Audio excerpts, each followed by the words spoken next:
¿Qué tal? ¿Cómo les va? Bienvenidos, bienvenidas a MBD Noticias, edición central, como siempre, en la pantalla de TV Ciudad. Nublado, pero viernes. Todo no se puede, pero peor sería que fuera miércoles. Algo es algo. Natalia Nogués, ¿cómo andás? Bien, todo bien, a pesar de esta reminiscencia invernal. Sí, porque claro. Ya pensábamos que se estaba yendo, pero todavía no. Se está yendo, pero es su forma de llamar la atención. Sí. Y bueno, ¿qué vamos a hacer? Empezamos por la información. Empezamos por la información, que hoy es mucha. Es mucha y pone algún tono de gris de arranque, porque el fiscal especializado en crímenes de lesa humanidad, Ricardo Percivale, pidió las actas de un tribunal de honor militar del año 2006 contra Ángel Bertolotti, entonces comandante en jefe del ejército. Según el semanario Brecha, algunas declaraciones registradas en esos documentos señalan que hubo sectores del ejército que entonces estaban dispuestos a dar un golpe de Estado. Además, en los documentos también hay declarantes que mencionan la idea de asesinar al entonces presidente Tabaré Vázquez. Percivale no descarta derivar estas acusaciones a otra fiscalía y además espera que de estos expedientes surjan datos útiles para avanzar en investigaciones a su cargo sobre delitos del terrorismo de Estado. Así que por un lado lo que habitualmente, digamos, tiene entre manos Percivale, y por el otro todo esto nuevo que veremos qué derivación genera. Y tenemos mucho más para compartir. Titulares. Niños manipularon armas en fiesta para hijos de policías en Maldonado. Frente Amplio hizo pedidos de informes al Ministerio del Interior. El directorio de ANCAP aprobó el proceso de asociación con un privado en el negocio del Portland. La decisión se tomó con el voto de los integrantes del oficialismo y el rechazo del director que representa al Frente Amplio. Presidente del Frente Amplio convocó a líderes partidarios para hablar de convivencia democrática. La reunión será el martes. Según la Asociación Uruguaya de Laboralistas, las autoridades de la Educación y del Ministerio del Interior actúan ilegalmente al prohibir la ocupación de centros educativos. Gremio de Salud Pública anuncia una agresión por semana en centros de primer nivel de atención. El senador y líder de Cabildo Abierto, Guido Manini Ríos, calificó de perversa la actividad del Partido Colorado en torno a las infancias trans. Institución Nacional de Derechos Humanos recomendó frenar el proyecto Neptuno. Autoridades niegan que la iniciativa tenga carácter privatizador. Comenzó la Expo Prado 2022 con una variada propuesta gastronómica y musical. Carlos III recordó a su madre en su primer discurso como rey del Reino Unido. Simpatizante de Bolsonaro asesinó a cuchillazos y hachazos a un seguidor de Lula. Pantalla de TV Ciudad, aire, ¿no? En el medio radial de Uniradio, 107.7 de FM, Montevideo y cercanías. Que también se puede escuchar a través de uniradio.edu.uy. Y ahora empezamos a salir del estudio de TV Ciudad. Sí, tenemos a nuestra compañera Macarena Vico. ¿Dónde estás, Maca? Compañeros, buenas noches. Estamos en la Rural del Prado porque hoy se inauguró la edición número 117 de la Expo Prado. Este año con más de 600 empresas exponiendo. Es una de las exposiciones más amplias en el rubro ganadero y agroindustrial, que bueno, se vuelve a presentar aquí en el Prado. Hay una variedad muy amplia de conferencias y exposiciones que se pueden visitar hasta el 18, próximo domingo 18, desde las 9 de la mañana hasta las 8 de la noche, con entradas que rondan desde los 300 a los 450 pesos y los menores de 10 años no pagan entrada. Además, desde las 20 horas, como es habitual, se puede visitar la Plaza Prado con una variedad muy amplia de espectáculos, también desde las 20:30 hasta las 23:30, y bueno, luego en general dura el baile, que es bastante típico también de la rural. Muchas gracias, Macarena, por este adelanto desde el Prado. Nuestro tema de portada hoy estará en formato informe. Con la palabra de Julieta Núñez Tomás.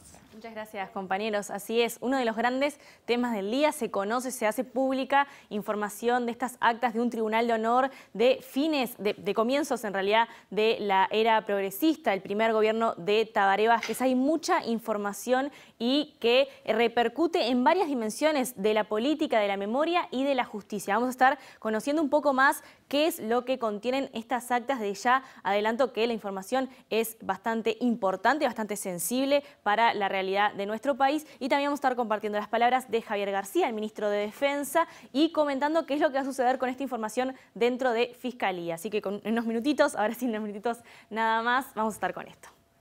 En ANCAP, Natalia, hay discusiones que van más allá del combustible. Y hoy se han dicho muchas cosas. ANCAP va a tener una participación, pero minoritaria. O sea, le estamos pidiendo a alguien que nos traiga mercado, estamos ofreciendo cosas que son muy atractivas, pero estamos pidiendo a alguien que traiga lo fundamental, que es un mercado adicional, y no vamos a encontrar nosotros la operación. Nosotros entendemos que esto es una privatización lisa y llana, ¿no? No es un proceso de asociación, no tiene que ver con mejoras de gestión, ni beneficios para ANCAP, ni para el pueblo uruguayo, que es el propietario no solo de la industria, sino de las canteras. Recién Manuel Colina, secretario general del sindicato de ANCAP, y antes el presidente del ente. Más adelante estaremos con esto. Sí, tenemos otros temas, sí. Martín. Empezamos por asuntos vinculados al Ministerio del Interior, pero en particular al departamento de Maldonado, porque durante una fiesta organizada por la jefatura de policía de ese departamento, insisto, Maldonado, se le dieron armas de fuego para jugar a hijos e hijas de policías. Según informó esta mañana la radio M24 en un mensaje enviado a quienes participaron de esta fiesta, se pidió que no se divulgara el episodio y que se bajaran de las redes sociales las fotos de las y los menores con las armas. Les solicito para evitar males mayores que no divulguen las fotos de los niños con nuestro armamento, dice un WhatsApp enviado por el oficial Ruiz a quienes participaron de la fiesta. El mensaje agregaba que era para evitar la posible polémica que suponían se podía originar si el caso tomaba estado público. La jefatura de policía de Maldonado fue la que organizó la actividad para los hijos de hasta 12 años de los funcionarios de nuestra jefatura, según se lee en el afiche. Los hechos ocurrieron el sábado 3 de septiembre durante la fiesta del Día del Niño, que se realizó entre las 12 y las 15 en la Escuela Policial de Escala Básica de Maldonado. El evento contó con el respaldo de varias instituciones públicas, entre ellas la Intendencia de Maldonado, el municipio de la capital fernandina y el de Aiguá. Al conocerse lo sucedido en los medios, la Jefatura de Policía inició una investigación administrativa. El ministro del Interior, Luis Alberto Heber, solicitó información de urgencia por el festejo del Día de la Niñez organizado por la Jefatura de Policía de Maldonado, como veíamos el pasado 3 de septiembre. Además, la bancada del Senado del Frente Amplio ya presentó un pedido de informes ante ese ministerio. Los senadores del Frente Amplio, Charles Carrera, Mario Vergara, Sandra Lazo y Carlos Maía, solicitaron a la presidenta de la Cámara de Senadores, Beatriz Argimón, cursar un pedido de informes al Ministerio del Interior por el porte de armas en menores de edad en un evento organizado por la Policía de Maldonado. Los senadores firmantes solicitan saber quién determinó la exhibición de armas en una actividad dirigida a niños, quién supervisó la exhibición y manipulación de las armas y si el ministro del Interior estaba en conocimiento, así como el jefe de policía de Maldonado. Además, si se dispuso de un informe o investigación de urgencia y cuándo se inició la misma. Ahora el tema de portada desarrollado por Julieta Núñez Tomás. ¿Por dónde empezás, Juli?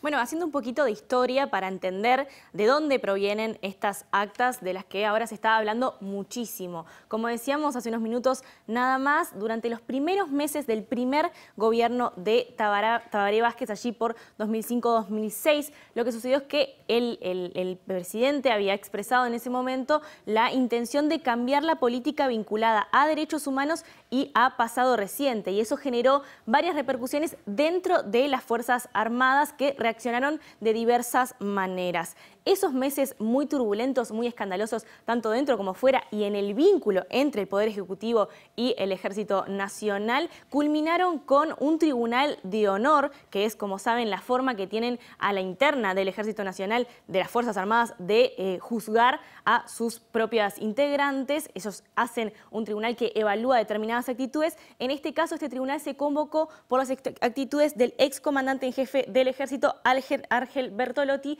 que era quien se comunicaba en ese momento con quienes estaban rondeando las nuevas políticas de derechos humanos y de pasado reciente. Este tribunal y las personas que declararon allí está todo constando en actas, y son estas las actas que, a partir de un pedido de acceso a la información pública que hizo el semanero Brecha, se conocen hoy. Hay tres dimensiones en las que impacta la información que contiene estas actas. Una primera es la dimensión política, lo que estábamos hablando recién. Hay mucha información que refiere a cuál era la política llevada a cabo por el gobierno por Tabaré Vázquez y por la Comisión para la Paz, en vínculo de lo que se intentaba averiguar con respecto al paradero de los detenidos desaparecidos, con respecto a el esclarecimiento de lo que había sucedido en ese momento y también con respecto al juicio o no, más bien o no, de los responsables de estos actos. Así que esta es una de las primeras dimensiones en las que hay muchísima información que quizás no es tan interesante en términos de la justicia, pero sí es muy interesante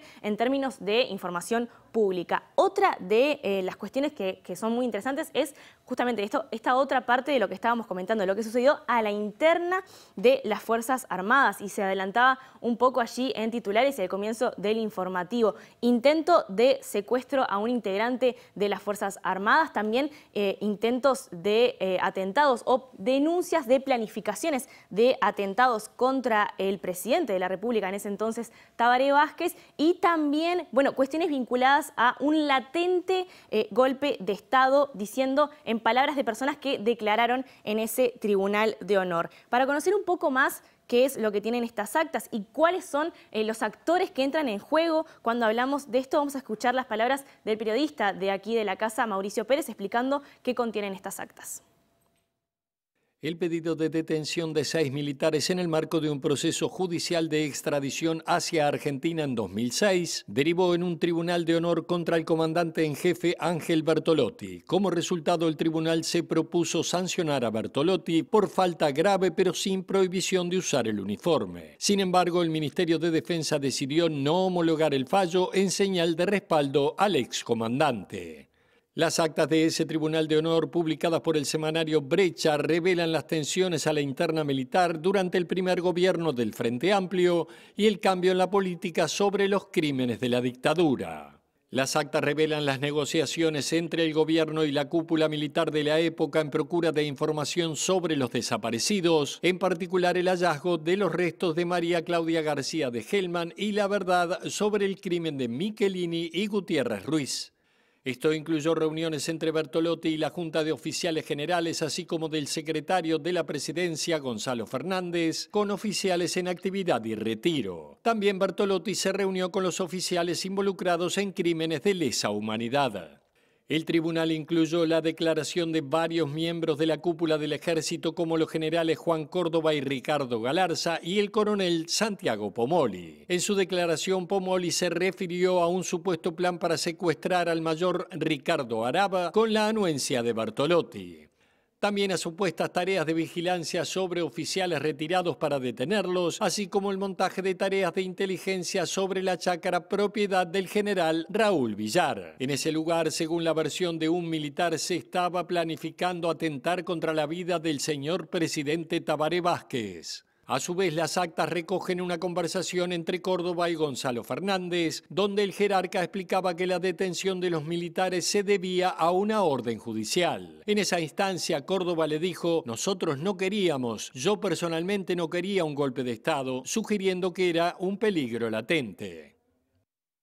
Julieta, ¿qué pasa con la investigación de este tema en Fiscalía? Bueno, desde MD Noticias se le consultó al fiscal de crímenes de lesa humanidad, Ricardo Percivale, y él dijo que ya había solicitado de oficio estas actas, las actas de este Tribunal de Honor, porque entiende que posiblemente contengan información que pueda servir para la causa que él está investigando de los asesinatos de Sermar Michelini y Héctor Gutiérrez Ruiz en Buenos Aires. Así que esta es una de las cuestiones que estas actas pueden ayudar a movilizar y a traer más información vinculada a esto y también vinculado a otros casos. Él lo que señalaba vinculado a esto que estábamos escuchando recién de lo que sucedió en democracia, de esta vigilancia, de estas actitudes antidemocráticas que se dieron lugar ya en un gobierno real, en un gobierno del Frente Amplio, el primer gobierno del Frente Amplio, dijo que si encuentra información vinculada a esto, lo va a brindar a otras fiscalías para que se investigue. Esta mañana se le consultó al actual ministro de Defensa, Javier García, sobre la aparición de estas actas y esto fue lo que dijo.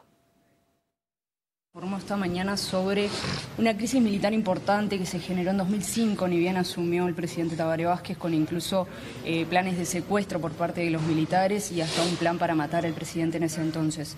¿Está al tanto de esto? ¿Se ha hecho alguna investigación en estos años? ¿Ha podido acceder a alguna investigación? Es información que tiene el semanario en la mañana de hoy, es información que surgió de aquí el Ministerio.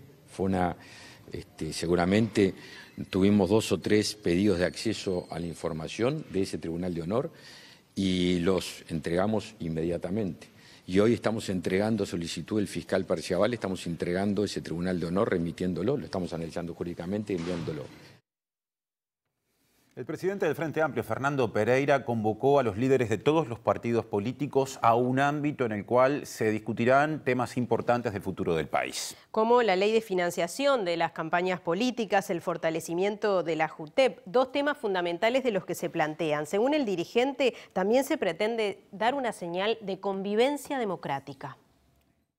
Yo particularmente llamé al doctor Sanguinetti, con quien lo conozco desde hace mucho tiempo, a Pablo Iturralde, que lo conozco desde la propia salida de la dictadura en los años 84-85, a Pablo Mieres, que también lo conozco de esa época, y a Domenech, que no lo conozco, para intentar hacer una reunión de líderes que nos permita discutir sobre algunos temas que son de futuro, pero que las decisiones hay que tomarlas ahora.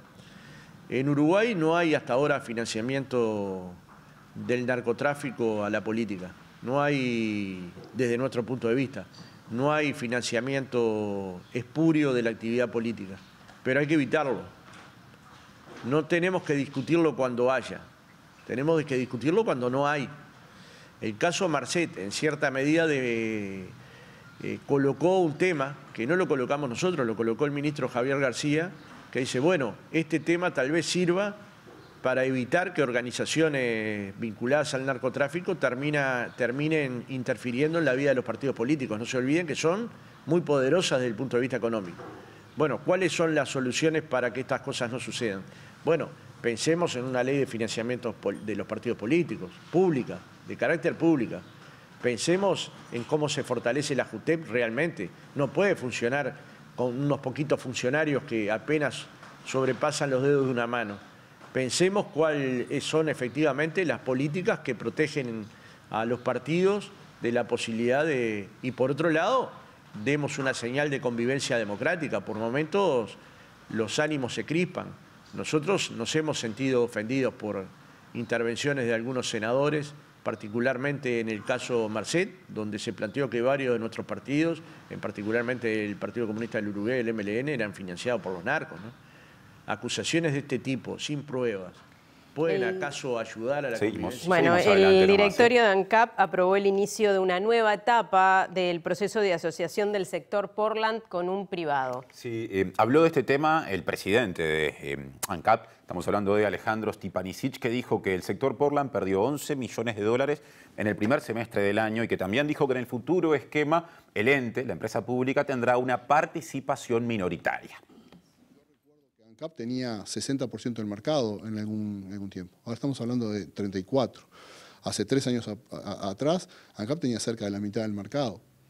Pasar de la mitad del mercado a un poquito más de un tercio del mercado y encima de todo tener desventajas en los costos de producción hacen inviable el negocio. Y el negocio no es sustentable y las perspectivas de sustentabilidad empeoran en el futuro inmediato. Por lo que te decía, tenemos un mercado que en el Uruguay es más o menos estable, ahora hay más jugadores y mucho más eficientes. Y cuando estoy hablando de mucho más eficientes, lo digo en serio y lo digo con mucha preocupación. Hay un factor de productividad muy grande que pesa en contra de ANCAP respecto de la competencia. Y hay una inversión tecnológica de última generación en la competencia que nosotros no tenemos. En esta etapa se pondrá a disposición la información sobre la estructura del negocio y de ese proceso saldrá el pliego de la licitación. El porcentaje del negocio que mantendrá ANCAP se definirá en este proceso. Uno de los requisitos es que en Uruguay tiene que seguir presente la marca ANCAP. Se va a utilizar el poderío comercial que tiene ANCAP y la resiliencia de la marca ANCAP en el mercado, y ANCAP va a tener una participación, pero minoritaria. O sea, le estamos pidiendo a alguien que nos traiga mercado, estamos ofreciendo cosas que son muy atractivas, pero estamos pidiendo a alguien que traiga lo fundamental, que es un mercado adicional, y no vamos a encontrar nosotros la operación. El secretario general del sindicato de ANCAP, Manuel Colina, dijo que este proceso del que habló recién Stipanisic es una privatización lisa y llana. Dijo que la cantidad de empresas interesadas demuestra que el negocio es rentable. Nosotros entendemos que esto es una privatización lisa y llana, ¿no? No no es un proceso de asociación, no tiene que ver con mejoras de gestión, ni beneficios para el CAP, ni para el pueblo uruguayo, que es el propietario no solo de la industria, sino de las canteras, sino que, bueno, que es lisa y llanamente la entrega de una industria autóctona, nacional, de materia prima y mano de obra 100% uruguaya a un tercero privado, en donde ahí todo el pueblo uruguayo va a perder parte de su soberanía, por así decirlo, de su capital, de su trabajo. Meses atrás, FANCAP presentó una propuesta para mejorar la rentabilidad que incluía la inversión en tecnología e impulsar las exportaciones a la región. Si yo vengo escuchando, este almacén está fundido, no funciona, esa cancha de fútbol no da nada, mirá que la quieren vender, pero no la compra, que es un clavo, porque hace 20 años que da pérdida. Pero al día que la pongo a la venta, tengo 20 oferentes, 17 oferentes, algo de ese discurso, algo no me cierra, ¿no? Con esto del Portland está pasando lo mismo. 17 empresas privadas se han presentado. Y el presidente del Frente Amplio también dijo en conferencia de prensa que es necesario implementar una política de fronteras clara que permita la competitividad de los comerciantes uruguayos. Claro, porque Pereira aparte hace poco estuvo en Paysandú en el marco de la gira El Frente Te Escucha y dijo que en 15 localidades de ese departamento le hicieron comentarios en el sentido de que la principal preocupación de la gente es mantener su fuente de ingreso ante la diferencia de cambio con Argentina. Que los productos de Colón valen entre 3 veces y 3 veces y media menos de lo que valen en Paysandú, que hasta ahora no se ha instalado políticas de fronteras claras que posibiliten una mejor competitividad. Somos honestos que no se puede resolver en su totalidad el problema porque la diferencia es extraordinaria, pero claramente el sector del comercio y claramente de quienes viven de trabajar en el comercio se han visto muy afectados. Y no se olvide que en el interior los puestos de trabajo que construye el comercio son muy importantes. Entonces, digamos, acá hay un problema adicional, igual que en la frontera con Fraiventos. Allí igual, el pueblo queda a 40 kilómetros del puente, es decir, hay una cuestión que puede tener un poco acá, es de orilla a orilla, como lo es en Salto. Entonces, ahí hay que mirar con mucha atención y hay que encontrar políticas de frontera. Y en algunos momentos hay que tomar medidas drásticas. En el momento que el Frente Amplio le tocó gobernar, en un momento muy duro, le tocó colocar el 0 kilo. Y entiendo que para los pobladores de Paysandú esa medida fue antipática y seguramente el Frente Amplio pagó un costo por tomarla. Pero hay momentos donde hay que proteger la posibilidad de que los comercios sigan vivos, ¿no? El problema es que hay momentos que no queda otra política que subsidiar. Si usted quiere que el comercio siga vivo, bueno, si un par de lentes acá valen 15.000 y del otro lado 3.000, yo ya le digo dónde van a ser los lentes los sanduceros. ¿Qué es lo que se puede hacer para proteger las ópticas locales? Bueno, ¿qué es lo que se puede hacer para proteger el comercio local? No pensemos, no tiene ninguna solución, porque en otros momentos ha pasado y se han encontrado solución. Bueno, el 0 kilo tal vez fue una política un poco drástica, pero claramente tiene que haber un control de frontera más exigente que el que hay, ¿no? Cambiamos de tema. Estamos en el mes de la diversidad y en este marco la Prosecretaría Nacional de Políticas de Género y Diversidad del Partido Colorado convocó a una actividad sobre infancias trans que generó polémica a la interna del Partido Colorado y hacia afuera también con Cabildo Abierto. Si bien el senador Guido Manini Ríos en conferencia dijo que cada partido es libre de organizar la actividad que le parezca, entiende que no se debería alentar la aplicación de ideologías de género entre niños y niñas.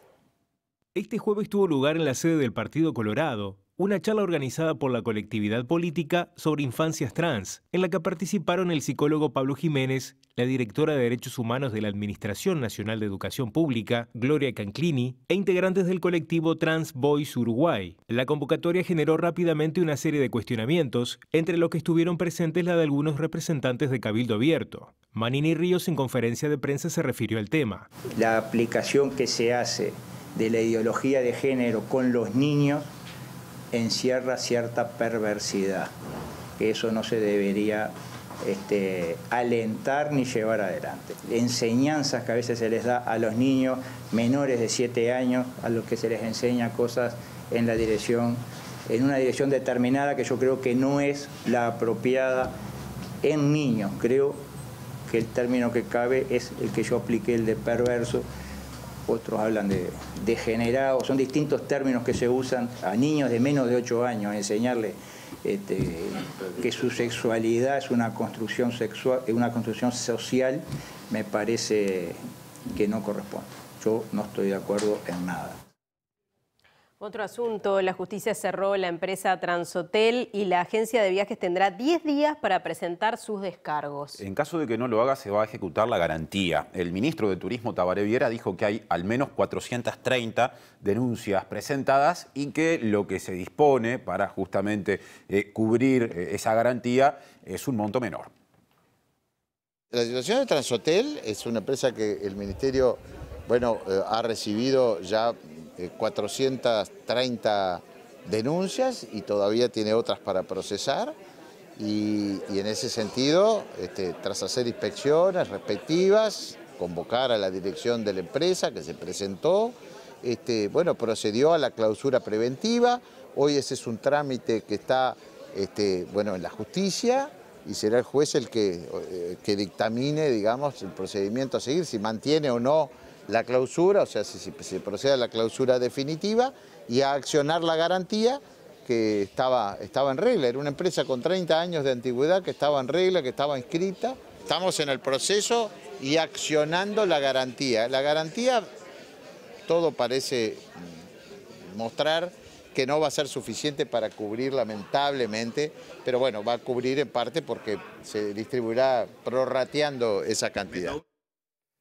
Sin perjuicio de las cifras manejadas por el ministro, según lo que averiguó MBD Noticias, hay 600 denuncias presentadas por personas damnificadas por Transhotel. Y se estima que el monto total de la estafa asciende al $1.000.000, pero la garantía que ejecutaría el Ministerio de Turismo solo cubre 10%.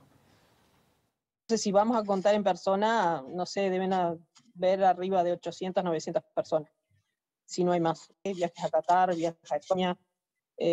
Están también la gente de los conciertos, que ya algunos ya quedaron por el camino, los de Buenos Aires y otros que son a futuro, pero obviamente con esta situación de que nadie responde, no hay hoteles reservados, no hay vuelos reservados, porque averiguamos las aerolíneas, llamamos a los hoteles y tampoco, así como a nosotros le está pasando a todo el mundo, ¿no?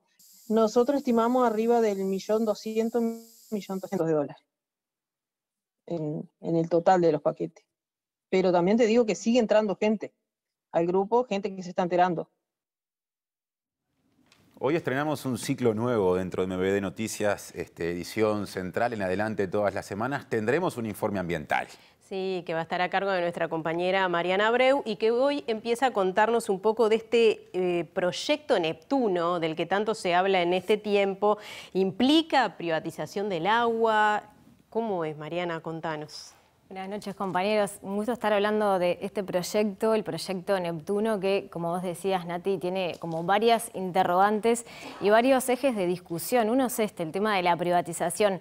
Recordemos que el proyecto Neptuno es esta iniciativa presentada por un conjunto de empresas privadas para construir una nueva planta potabilizadora en el departamento de San José, con toma en el Río de la Plata. Y, bueno, una de las últimas consideraciones al respecto en relación a este tema de la privatización o no del recurso es la postura de la Institución Nacional de Derechos Humanos, que en una resolución firmada por el directorio anterior recomendó a las autoridades no continuar con la licitación pública para llevar adelante esta obra, por entender que de esta manera y tal como está planteado este proyecto implicaría delegar la potestad de propuesta en relación a la planificación de este recurso y también en relación a la prestación de este servicio del abastecimiento de agua potable, porque ¿qué pasa? Hay un tema constitucional, sobre todo después del plebiscito del 2004, en el que la población se expresó en relación a que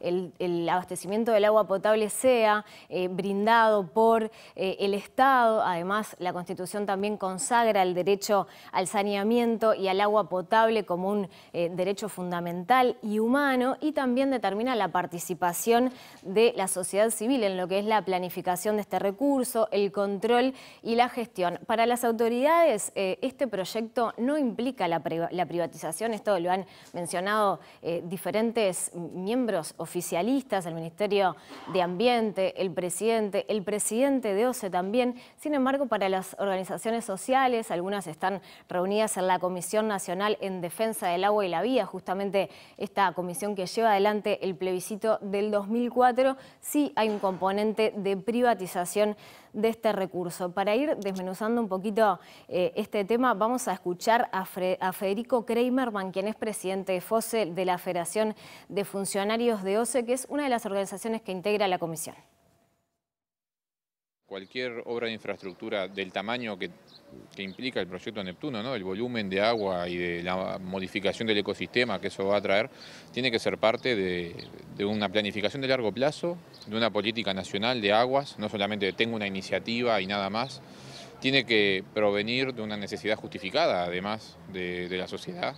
Y son cosas que no están pasando con el proyecto Neptuno, ¿no? Se ha creado una necesidad que de largo plazo nosotros la compartimos, que es tener tranquilidad y seguridad con el agua potable en Montevideo, pero siempre salió al inicio del año 2045 y de golpe está en enorme apuro por aprobar un proyecto ahora, y todo parte por una iniciativa privada. El privado va a quedar como dueño de una parte de la infraestructura, ¿no? Y eso para nosotros colide o choca con lo que está en el artículo 47 de la Constitución, que más allá de las cuestiones formales, que aún no nos discuten, que puede haber dos lecturas desde el punto de vista jurídico, lo que todos sabemos que la voluntad del pueblo uruguayo en el año 2004, cuando se votó por plebiscito la inclusión de ese artículo, era que toda el agua y todo el manejo del agua potable en el Uruguay fuera siempre de carácter estatal, y eso se estaría violentando con el proyecto Neptuno. Y tuvimos un primer intercambio de por dónde podría haber acciones legales que las vamos a estudiar.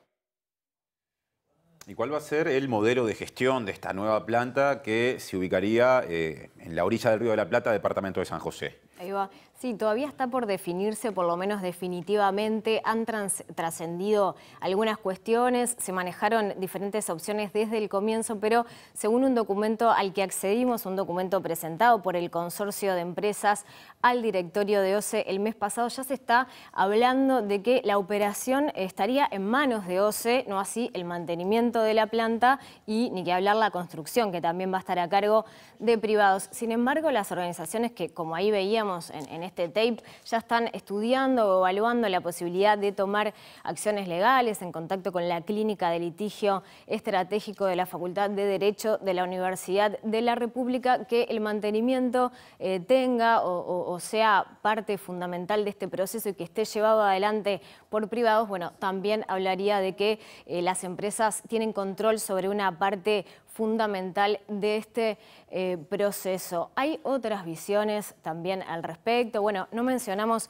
la postura del director del Frente Amplio en el directorio de OCE, Edgardo Ortuño, que también afirma que bueno, esto de separar la operación y el mantenimiento es una estrategia discursiva por parte de las autoridades para despejar de alguna manera esta cuestión de la privatización. Para él son actividades inseparables y también está en línea con las organizaciones sociales mencionadas en relación a que esto tendría un carácter privatizador, pero hay visiones encontradas incluso en la academia. Y ahí veíamos que bueno, la Clínica de Litigio de la Facultad de Derecho está en contacto con las organizaciones, quizá partiendo de una hipótesis similar a ella, o por lo menos evaluando estas consideraciones, pero nosotros también conversamos con un especialista en Derecho Ambiental, académico, Marcelo Cousilas, quien además es asesor del Ministerio de Ambiente en este periodo, pero también ha sido asesor del Ministerio de Vivienda desde su creación. Así que escuchamos a Marcelo Cousilas. La Constitución desde la reforma del año 2004 amplió el artículo 47, estableció algunas coordenadas, algunos criterios para la provisión del servicio y específicamente en el caso del servicio público de abastecimiento de agua potable con consumo humano, es un poco larga la redacción, establece que deberá ser brindado por personas públicas estatales. El servicio, dice la Constitución, debe ser brindado desde el Estado. lo cual entendemos que no necesariamente implica que todas las acciones y todas las actividades en torno a ese servicio deban ser exclusivamente públicas, ya que necesariamente cualquier ente público recurre a prestadores privados en distintos momentos para poder brindar el servicio. No parece de alguna manera tratarse de una privatización. O se operaría, según lo que tú dices, el proyecto, y de esa manera estaría garantizado que el servicio público de abastecimiento, que comprende el agua que llega a la población, que comprende la tarifa que se paga, que comprende la distribución, estaría brindado directamente desde la entidad pública. Allí, Mariana, veíamos imágenes del plebiscito de 2004, ¿no? Y la polémica, por lo menos legal, o estas bibliotecas distintas surgen un poco a partir de la resolución, de la votación de ese plebiscito. Exactamente, este hito es el que también se invoca por parte de las organizaciones sociales para, bueno, defender el agua como un recurso que tiene que ser gestionado por el Estado. Ahí, bueno, Marcelo se refería a esta posibilidad que todavía, recordemos y reafirmamos esto, no está definida, de la operación por parte de OCE y el mantenimiento y la construcción por parte de privados. Hay otro argumento que invocan, o por lo menos antecedentes que invocan las autoridades actuales, que es que hay algunas plantas de saneamiento que son operadas por privados. Esto es, bueno, definido también en gobiernos anteriores, y ahí consultando con Edgardo Ortuño, el director del Frente Amplio en el directorio de OCE, él afirmaba que de las 51 plantas de saneamiento, solo 16 están operadas por privados o tercerizadas, y de todas maneras separaba lo que es la esencia del saneamiento con el servicio de agua potable para consumo humano, ¿verdad? Y bueno, como decíamos, esta es una de las discusiones que hay en torno a este tema. También hay otras, si la inversión que va a hacer el Estado a largo plazo, porque esto, más allá de una financiación por privados, bueno, lo va a terminar pagando sobre obra pública, ¿no? El Estado a largo plazo, si esta inversión es la adecuada, si esta alternativa también para solucionar esta problemática del abastecimiento de agua potable es la más oportuna. Así que bueno, estos son otros temas que podremos también seguir analizando en futuros espacios. Gracias, Mari. Se habrá para hablar de agua, ¿no? En una columna ambiental. Y hasta el viernes que viene. Muchas gracias.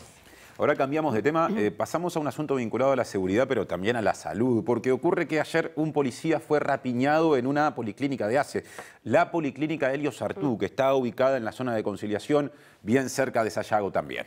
El dirigente de la Federación de Funcionarios de Salud Pública, Marcelo Mancino, advirtió que se registra un hecho violento por semana en el primer nivel de atención y que esta problemática va en aumento. Lo que se aplica es un protocolo sindical en el que el sindicato convoca al personal a retirarse con el propósito de sensibilizar a las autoridades y sensibilizar a la población sobre la situación que estamos atravesando. Estos episodios se han vuelto cada vez más frecuentes, cada vez más intensos, y es importante recordar que el primer nivel de atención está desplegado a lo largo de todo Montevideo, no en las zonas precisamente céntricas ni más urbanas, sino que está desplegado a lo largo de todo Montevideo, y esto no sucedía así. En el primer nivel de atención ha habido un episodio semanal, pero es cierto que hay que sumar a esto los episodios de los móviles, que suelen suceder con mucha frecuencia, las visitas domiciliarias, que también nunca habían sido objeto de amenazas o de intentos de rapiña o de agresiones físicas o de episodios de hostilidad. La Expo Prado está en marcha y nuestro móvil, nuestra movilera, lo sabe. Macarena Vico está por allí disfrutando de esta actividad típica en esta época en Montevideo, el campo en la ciudad, como se dice muchas veces. Eso mismo, el campo de la ciudad. Les comento que se vino la lluvia, así que el disfrute se está acotando un poco. Nos tuvimos que poner un poquito bajo techo. Hoy más temprano, sí, con mejor clima, nuestro compañero Diego Martínez estuvo recorriendo un poco los stands. Hablábamos de que son más de 600 las empresas, 350 cabañas, hay unos 2.200 animales en exposición y en exhibición de unas 60 razas diferentes. Y él estuvo recorriendo un poco de eso para mostrarles de qué se trata esta exposición, que hoy está en su edición número 117. Estoy hilando lana de oveja en la rueca a pedal. Bien artesanal, como se hizo siempre. Bien, sí, desde cero. Lo que tengo que hacer es girar la rueda para que haga la torsión. Entonces, bueno, voy preparando, digamos, con las manos, voy haciendo el grosor que quiera y ya se va torsionando y va quedando la lana. Si no la torsiono, se corta. En este caso ya está girada, entonces no se corta. Pero si no la cortara, hace esto. Si no la torsionara, sería esto. En primer lugar, estamos haciendo un poco de propaganda para Colonia, ¿no? Porque es un bonito lugar, como ya creo que muchos saben. Y ¿portugués? En teoría sí, soy un portugués. Bueno, viste que la historia de Colonia tiene mucho que ver con Portugal, con España y todo eso. Bueno, compañeros, miren lo que tenemos acá. Un corderito divino. ¿Todo bien? Todo bien, todo bien. Bueno, ¿qué es esto que tengo acá? Y bueno, son corderitos que vienen del campo. Nosotros lo que queremos mostrar acá, desde el Secretariado Uruguayo de la Lana y junto con la Asociación Rural, es un poco las tareas que hacemos cuando somos chicos en campaña. En el campo el niño lo primero que tiene como principal responsabilidad es criar un cordero guacho. Es un cordero que por algún motivo la madre no lo puede criar. Y bueno, la principal responsabilidad que tenemos de chicos es asumir la crianza de estos corderos. Y es una diversión que nos queda y se nos queda grabado para toda la vida. Y bueno, trajimos acá y la idea es que todos los niños que están en la ciudad puedan venir a darle la mamadera, a cuidarlo, acariciarlo, sacarse una foto. Y los niños y no tan niños, ¿por qué no? Son como bebés. Sí, sí, son como bebés, tienen poquitos días, particularmente tiene 2 días de nacido. Así que bueno, estamos muy contentos con recibir a toda la gente que venga a visitarnos por acá. Estamos haciendo asado, unos chorizos, colita de cuadrí, papa, boñato. Bien. A la vieja usanza con el fogón y esto. Sí, sí. ¿Cómo hay que llevarlo? ¿Es más complicado? Sí, porque nos falta el quemador. Claro, te falta el quemador. Ya estaba mojada. Claro. Pero te las acomodás igual, te las ingenias. Sí, salió todo bien y a tiempo. Así que bien. Todo bien cocido. Bueno, muy bien, vamos arriba. Gracias. Bueno, muchas gracias.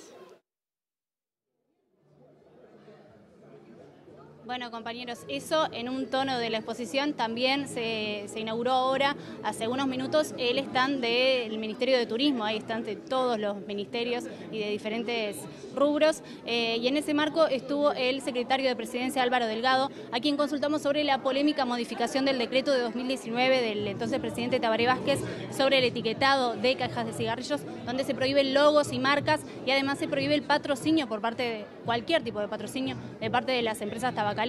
En ese sentido, informamos hace algunos días que la empresa tabacalera Montepaz donó en la campaña del presidente de la calle Pou y Beatriz Argimón unos $14.000. En ese sentido fue consultado el secretario de Presidencia, quien dijo que esta modificación a la normativa favorece a quienes están en la legalidad y es contra el las cajillas que están, digamos, fuera de la regulación.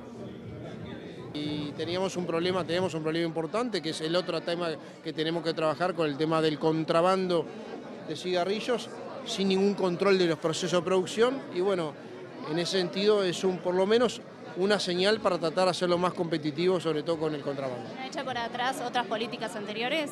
¿No echa atrás políticas anteriores? No, para nada. Lo que hace es tratar de darle más calidad y nosotros seguimos con la misma política de ese estímulo al consumo de tabaco. Los que quieren consumir, que lo consuman con calidad certificada. Y sobre la reunión de Martinelli con Montepaz unos días antes, una reunión que tuvo con la empresa. La verdad no tengo ni idea. No tengo ni idea. Gracias. Te mandan, ¿eh?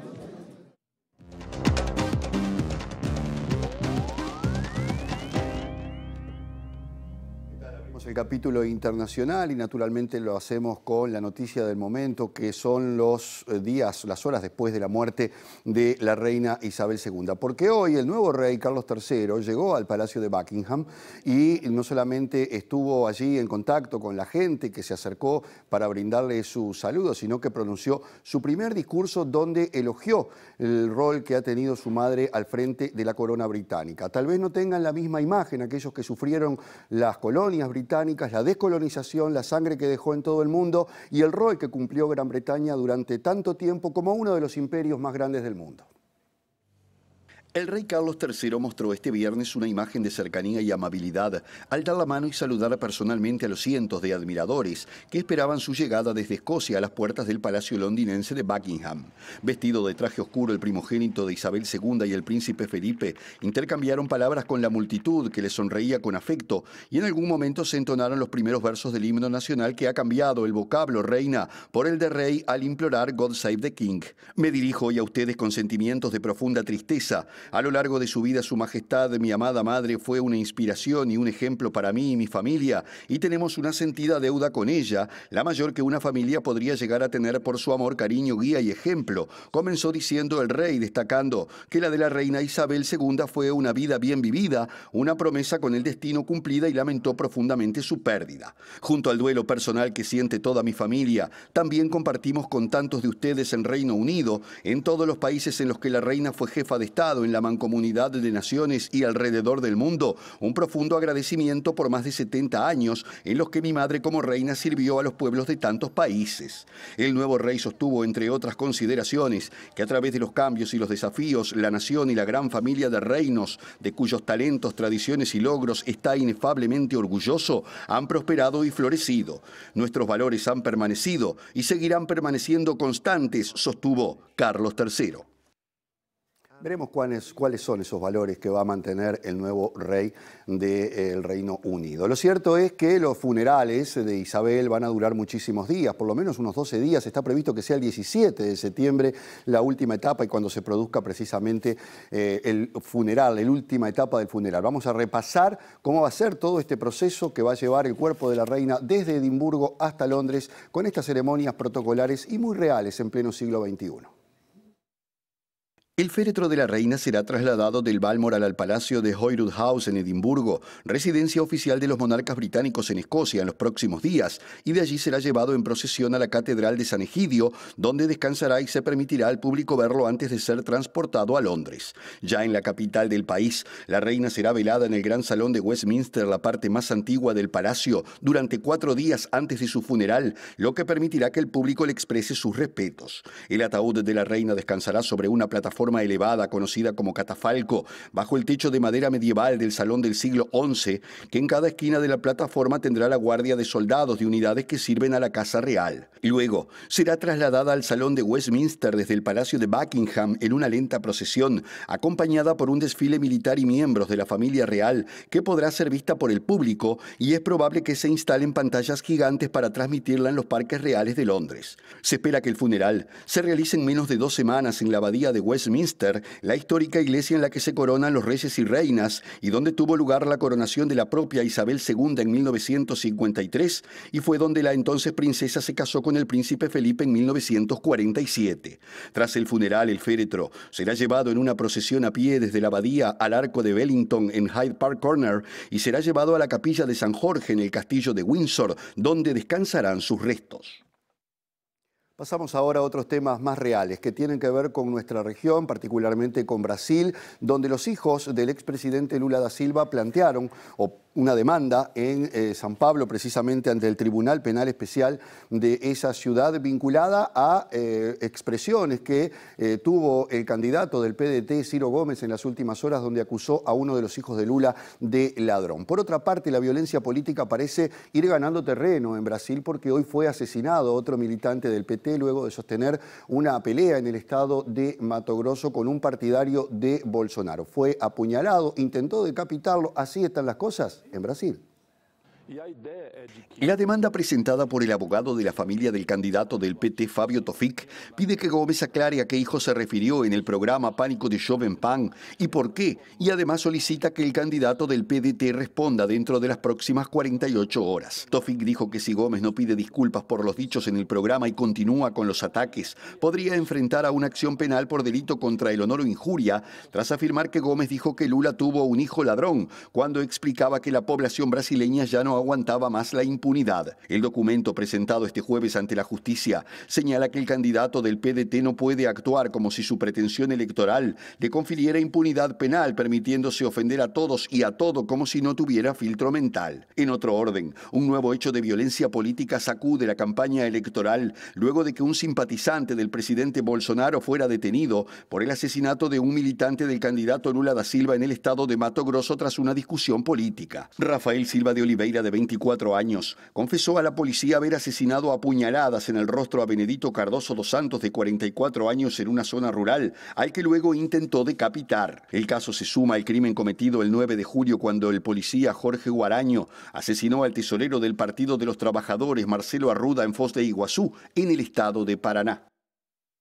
El presidente colombiano Gustavo Petro anunció hoy que el próximo 26 de septiembre se van a reabrir las fronteras con Venezuela. Esto era algo que ya estaba previsto, lo había anunciado el propio presidente Petro, había expresado su beneplácito el presidente venezolano Nicolás Maduro en la reapertura de estas fronteras que están cerradas desde el año 2019, cuando el entonces presidente Iván Duque reconoció a Juan Guaidó como presidente venezolano.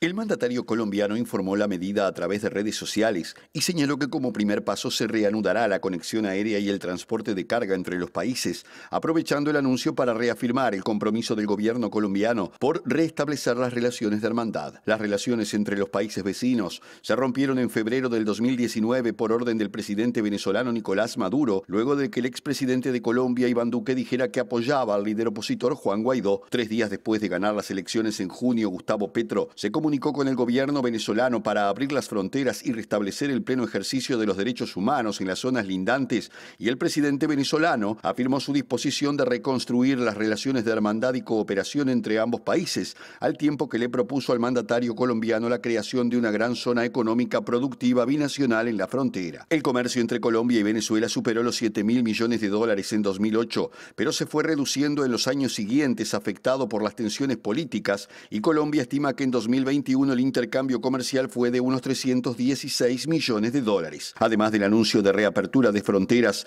ambos presidentes ya habían designado a los embajadores, lo que fue una de las primeras señales del retorno de las relaciones bilaterales.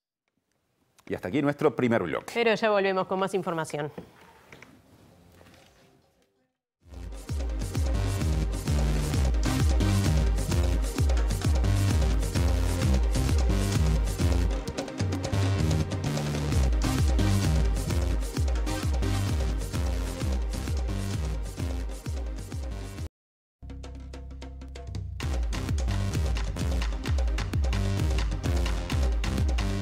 Volvemos con más información. El director de movilidad de la Intendencia de Montevideo no está de acuerdo con esta propuesta de bajar la edad para tramitar la libreta de conducir motos a 16 años. Recordemos que fue una propuesta de Carmelo Vidalín, el intendente de Durazno. De todos modos, según Pablo Intamusu, mencionado recién de la Intendencia de Montevideo, en el Congreso de Intendentes, donde se discuten estas cosas, todavía queda mucho por analizar antes de aproximarse a ese punto.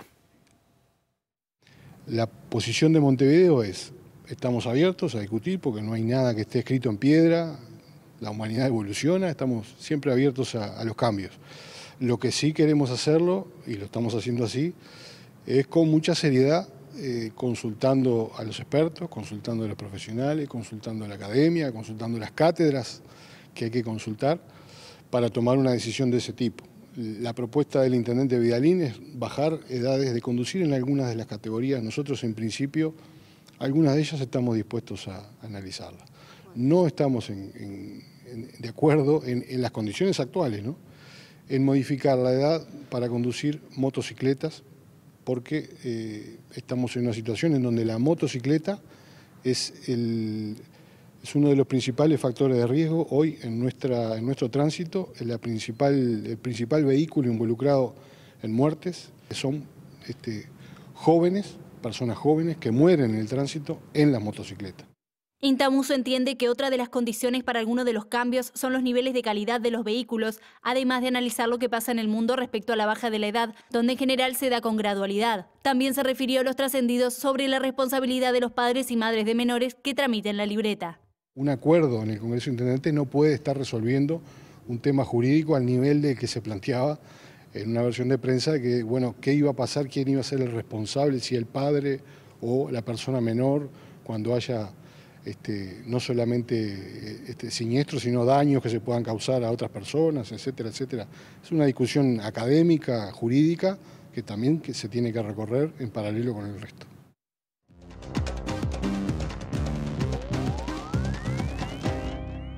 Y ahora, espectáculos y recomendaciones para el fin de semana. Creo que se va a prestar para eso porque va a estar fresquito. Lo veo con un libro en la mano y aparte veíamos antes de la tanda una imagen clarísima de The Crown, la gran serie de Netflix que debe estar mirándola a todo el mundo este fin de semana, ¿no, Juanchi? Sin duda, se está hablando de eso y parece que va a ser un fin de semana para quedarse adentro. Por eso, parte de las recomendaciones tienen que ver con el quedarse dentro de casa. Comienzo con un libro recién editado. Está en librerías desde hace 2 o 3 días. Este libro, A donde nos lleven los caminos, es la biografía del dúo Larbanois Carrero. Escrito por Martín Duarte, es un enorme trabajo que repasa la vida de este dúo y que también repasa la vida de Eduardo Larbanois y Mario Carrero por separado, hasta el día que se conocieron. Hay un primer capítulo, 2 capítulos en realidad, uno dedicado a cada uno de ellos, que hacen realmente un exhaustivo repaso por la vida, por la niñez, por la adolescencia, por la juventud, por la formación artística de cada uno, hasta el momento en que se encuentran y a partir de ahí sí, el libro recorre ese camino de 45 años de un dúo que es en la actualidad el dúo folclórico más importante que tiene nuestra música popular. Es un libro que habla de música un poco, de amistad un poco y que recorre el país. Es interesantísimo porque acá aparecen muchísimos personajes, algunos muy conocidos, muy encumbrados, que fueron parte del camino de Larbanois Carrero, pero también aparecen otros personajes desconocidos, aparecen rincones recónditos realmente de nuestro país, porque este dúo ha transitado de punta a punta y varias veces el Uruguay y aparecen algunas de esas historias. Tiene muchas anécdotas, es un material muy entretenido, un trabajo enorme, repito, de Martín Duarte en este libro que está en todas las librerías, editado recientemente, repito, en esta semana, salió a la calle, sale 790 pesos. A donde nos llevan los caminos es este nombre, el título de esta biografía de Larbanois Carrero. Lo mencionábamos recién, se está hablando muchísimo de la reina y vamos a recomendar la serie que habla de la reina Isabel II. Me refiero a The Crown. Es una serie que tiene un despliegue enorme. Estamos hablando de uno de los presupuestos más altos de la historia en este tipo de series. Habla de la historia de la reina Isabel. Desde sus 20 y pocos años va avanzando en el tiempo y se mete con, obviamente, con la vida basada en buena parte de los casos en historias reales, en la historia real y sobre todo con una cosa muy interesante que tiene la serie, que es entrar en ese límite, en esa tensión que hay muchas veces entre la vida privada y la vida pública de este tipo de personajes. The Crown comenzó a emitirse en 2016, es una serie de Netflix, lleva 4 temporadas, son 4 temporadas las que se pueden ver hoy en día, 10 capítulos cada una. Repito, una serie recontrapopular, muy premiada, que seguramente está siendo revisitada por mucha gente y que tiene más, porque además de las 4 temporadas que ya están disponibles, en noviembre se estrena la 5ª temporada, que ya tiene que ver con la reina Isabel en el siglo XXI, y se está rodando en estos momentos la temporada número 6. De hecho, fue cortada en estos días, un poco acompañando el luto por todo lo que ha pasado, pero ya está prevista una 6ª temporada de The Crown para el año que viene, así que recomendación para ver en la plataforma Netflix. Cierro con música. Va a haber un homenaje muy especial el próximo domingo en Sala Citarrosa. Se llama 5025. Tiene que ver con Dino, con Gastón Chiarlo, con el enorme Gastón Chiarlo. es una celebración, como dicen sus amigos, que harán tocando sus canciones. Esto tiene que ver, y el título 50-25, tiene que ver con un espectáculo que se iba a realizar en marzo de 2020. Juntaba a Walter Bordoni y Gastón Rodríguez por un lado y a Dino por el otro, que ya venían compartiendo ruta desde hace unos años. El 50 del título tiene que ver con los 50 años de Underground, el primer disco de Dino que se cumplían en ese 2020, y el 25 con el 25 aniversario de Aguafuertes Montevideanas, el disco de Gastón Rodríguez y Walter Bordoni. Los agarró la pandemia, el festival el recital no se pudo hacer, el año pasado falleció Dino y ahora se retoma este recital, que no es el mismo, pero que sirve como excusa con este título para rendir homenaje a Dino, a Gastón Charlo, haciendo sus canciones de la mejor manera, creo yo, que se puede recordar a un músico, y en la voz y en las manos y en la interpretación de un montón de amigos, incluso familiares de Dino, que estarán sobre el escenario del Solís el domingo.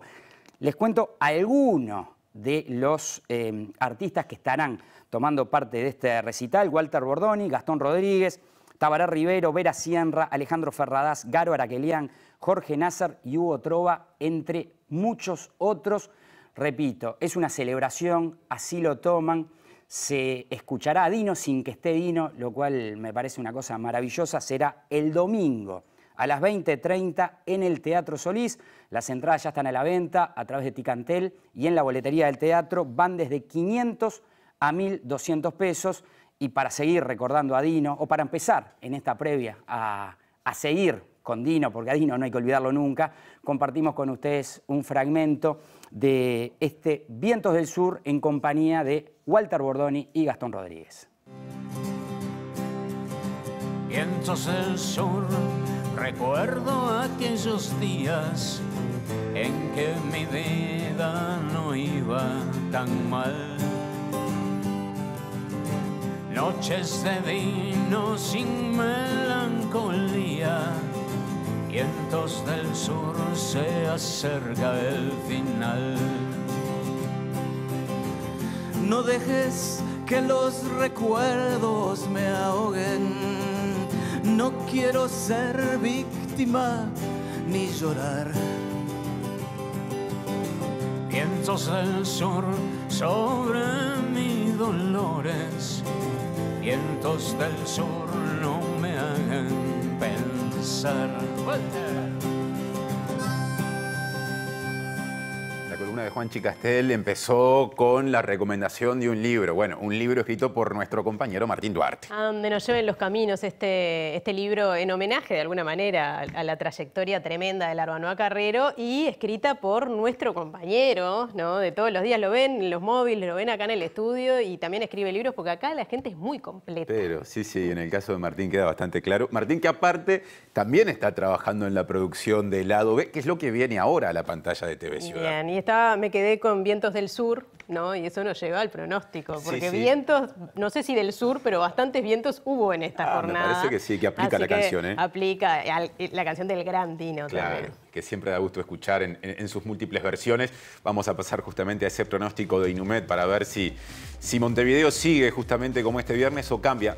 Hay un cambio que se expresa ahí, Natalia. Hay un cambio, sí, parece que mejora un poquito las condiciones del tiempo con respecto al día de hoy. Esperemos que siga mejorando, porque veíamos también a Macarena Vico allí en el Prado con una llovizna bastante intensa. Mañana, sábado 10 de septiembre, no se esperan lluvias, con una mínima de 5 grados y una máxima de 13, pero veremos qué es lo que ocurre. Y pasamos al domingo, 11 de septiembre. ¿Qué fecha? Bueno, para Montevideo y área metropolitana, mínima 1 grado, máxima 15. El cielo más bien claro, algo nuboso, y puede que se acumule más nubosidad en las últimas horas de la jornada. No dejen el abrigo. El lunes 12 de septiembre, 5 grados la mínima, 15 la máxima. Parece que se refuerza un poquito el sol, pero todavía frío. Y hasta aquí llegamos con nuestra edición de hoy. Y nos reencontramos el lunes. Es cierto. A las 19 horas, porque se viene el fin de semana, así que disfruten. Fin de semana. Que pasen bien. Niños manipularon armas en fiesta para hijos de policías en Maldonado. Frente Amplio hizo pedidos de informes al Ministerio del Interior. El directorio de ANCAP aprobó el proceso de asociación con un privado en el negocio del Portland. La decisión se tomó con el voto de los integrantes del oficialismo y el rechazo del director que representa al Frente Amplio. Presidente del Frente Amplio convocó a líderes partidarios para hablar de convivencia democrática. La reunión será el martes. Según la Asociación Uruguaya de Laboralistas, las autoridades de la Educación y del Ministerio del Interior actúan ilegalmente al prohibir la ocupación de centros educativos. Gremio de Salud Pública anuncia una agresión por semana en centros de primer nivel de atención. El senador y líder de Cabildo Abierto, Guido Manini Ríos, calificó de perversa la actividad del Partido Colorado en torno a las infancias trans. Institución Nacional de Derechos Humanos recomendó frenar el proyecto Neptuno. Autoridades niegan que la iniciativa tenga carácter privatizador. Comenzó la Expo Prado 2022 con una variada propuesta gastronómica y musical. Carlos III recordó a su madre en su primer discurso como rey del Reino Unido. Simpatizante de Bolsonaro asesinó a cuchillazos y hachazos a un seguidor de Lula.